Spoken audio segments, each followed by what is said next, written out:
Hi friends, welcome back to my channel.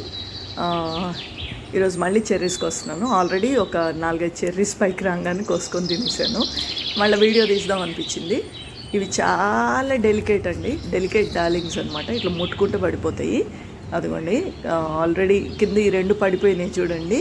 అవి నిన్న evening కోద్దాం అనుకొని కొంచెం దూరంగా ఉన్నాయి కదా, రేపు పొద్దున్న తెంపుదాంలే అనుకున్నాను. మార్నింగ్ వచ్చేసరికి ఆల్రెడీ కింద పడిపోయినాయి. ఇట్లా ముట్టుకుంటే ఇలా రాలిపోతాయి అన్నమాట. జాగ్రత్తగా కోసుకోవాలి. గ్రీన్గా అంటే ఇంకా పండనివి కూడా ముట్టుకోగానే ఇలా పడిపోతాయి కిందకి. సో కేర్ఫుల్గా కోసుకోవాలి. ఎంతో సంతోషం అనిపిస్తుంది అనమాట, ఇంత చిన్న మొక్కకి ఇన్ని కాయలు రావడము. ఇంతకుముందు నేను చెప్పినట్టు ప్రతి సీజన్లో నాకు 200 to 250 చెర్రీస్ వస్తాయి అన్నమాట. చాలా సంతోషం అనిపిస్తుంది ఇంత చిన్న చెట్టుకి ఇన్ని కాయలు రావడం అనేది. సో కొన్ని ఇంకా పచ్చికాయలు బోల్డ్ అన్నీ ఉన్నాయి గ్రీన్వి.